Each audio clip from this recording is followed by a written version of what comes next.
Hi, this is Jim and welcome back to my YouTube channel. Ito na nga post ni Barbie Fortesa, barefaced with a mug full of maple pecan latte. Ayun na nga, the pretty Miss Barbie Fortesa in Chicago drinking latte. Ayun na nga, diba? Ang cute. Ay, gusto ko tong picture na to. At yan na nga, may pa side view. At post ni Tita Ami. Time is the most valuable thing a man could spend. Theosparatus. At may pulang araw taping ulit today. Ayan na nga, day 98 ng pulang araw post ni Sir Nathan. At yan na nga si David at si Direct Dom.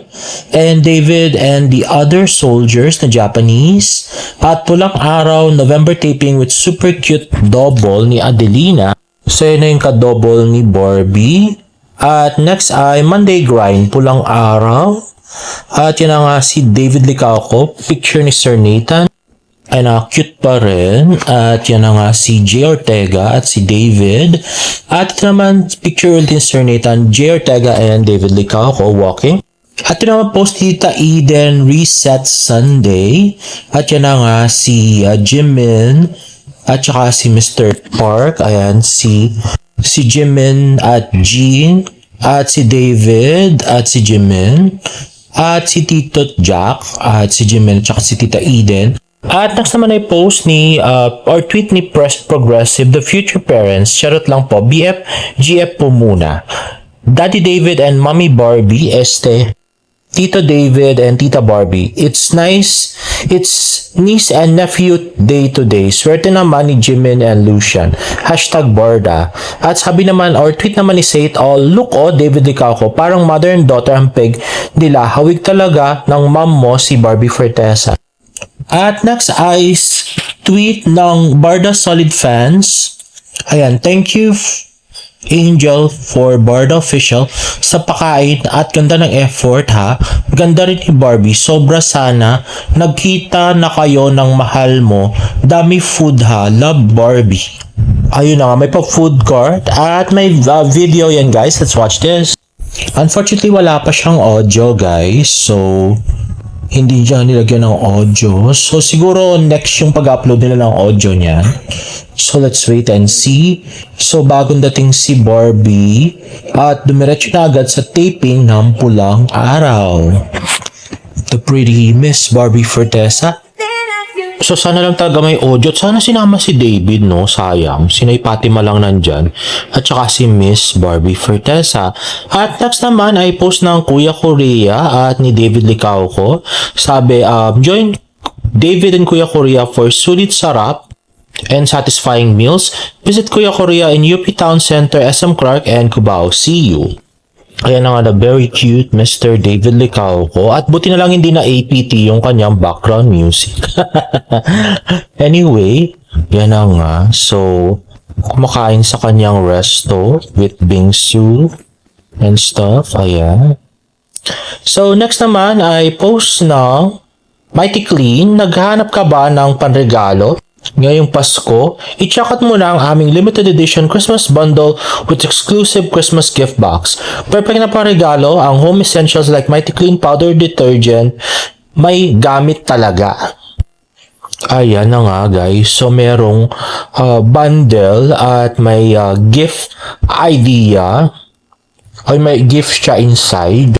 At next naman ay post ng Young Basic. Let's watch this. 9 Young Babies! Ready na ba kayo makilala ang kauna-unahang brand ambassador ng 9 Young Basic? Nako, let me introduce you to the glowing beauty of 9 Young Basic, Barbie Fortesa!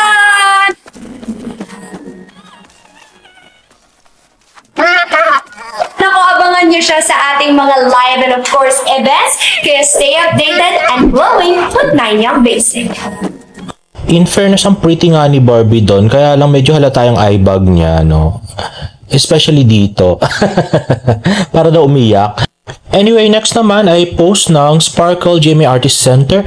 Barbie Fortesa is the newest and first ambassador of Herbicide. Have an insider look at her endorsement shoot here. Let's watch this. At in all fairness, gusto ko yung yung commercial na to kay Barbie. May pa-horror ng konti, no? So, yan na nga. Half body lang siya. At ayun yung kanyang script.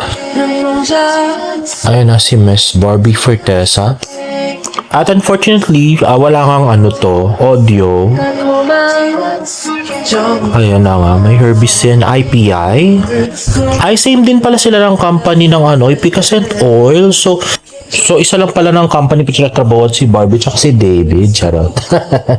At next nga ay ang apathy video ni Barbie tsaka ni David ay umabot na ng 5 million views. Congratulations! At meron namang 1 million views ang latest Maggie Magic Syrup commercial or YouTube video ni Barbie tsaka ni David. Next naman ay ang GMA Station ID na hindi ko gusto dahil wala si Barbie Fortesa. Pero at least nandiyan si Alden at saka si David. Yan na nga. So pulang araw kas ay magkakasama sa isang picture or sa video. Ayan kasi David. At yan si Alden. At ang cute na si David. So, November 5 nga pinost ni Sir Nathan tong picture kung saan yan yung suit ni David doon. Unfortunately, parang November 2 daw yata kinunan yung video and wala na nun si Barbie Fortesa. Nasa Chicago na. At next naman ay post ni James Licauco. Ayan na nga, yung kanyang Japan trip. At yan na nga, diba? Ang cute. Nagsiselfie lang siya sa mirror, pero cute na, diba? Pwede nang pang content ng TikTok kasi cute ka. At ito naman, yung pag-alis niya. So, yun na siya sa Naiya. Pumunta siya na Naheda for solo trip. At if you guys didn't know, Japan is my dream destination. I've been to Japan before, but I was way too young to remember. All I remember was Beyblade.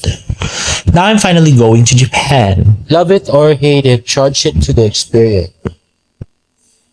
Ayan na nga. So may TV at remote yung kanyang chair. Take that leap and book yourself a solo trip. Love it or hate it, charge it to the experience. At ito na nga guys, so medyo mainit-init pa to na pinag-uusapan ng mga Barda fans sa Twitter world. Yun na nga yung pagsakay ni David at saka ni Sanya sa isang van. So nagpaliwanag naman yung nag-upload at sabi niya transfer lang daw yan papunta doon sa hall papunta ng Mascom. So wag tayo masyadong mag-overthink. So ito pa yung nakita sa TikTok naman. May nag-comment na si David kasi pinapabidyo Tapos tawa ng tawa yung creator. Tapos sabi naman ni Paulina, si David Licauco po ba mismo ang nagpabidyo kay Sanya? Lakras ba niya si S? Sabing ganon. So parang dilulo lang si Paulina. Parang ang sinasabi yata si David dapat yung bibidyohan pero si Sanya yung lumabas. Parang ganon yata yung nangyari. At next, well, pinaghihinalaan nga nila si Sanya na nilalandi daw si David. Kasi daw pati post ng GMA Network kung kasaan kasama si David, katulad John Hiroshi, nilike daw ni Sanya. Tapos daw, fina-follow niya rin daw si Karil, pero first time ni Sanya na mag-like sa post na kung saan nandun si David.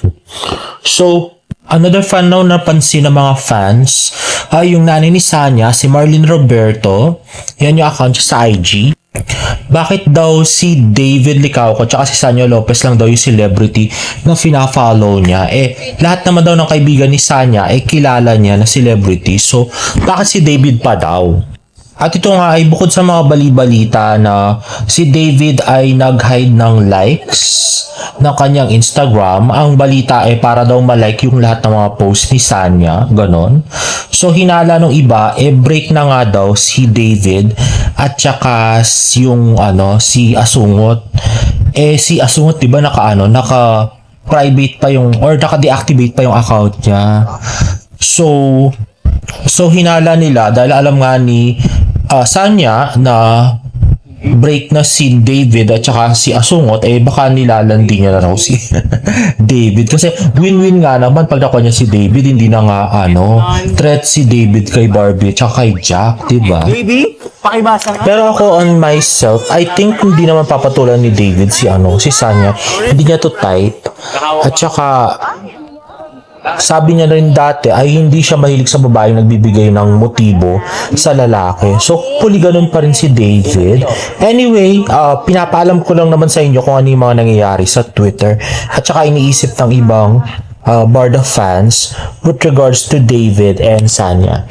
And guys, if you like this video, please give it a thumbs up and please subscribe to my YouTube channel for more Barda updates. See you on my next vlog. Bye! Ay, kita nyo ba yun? Pulang-pula yung tenga ni David. Nagbabasketball lang naman sila ni Barbie, no? Grabe.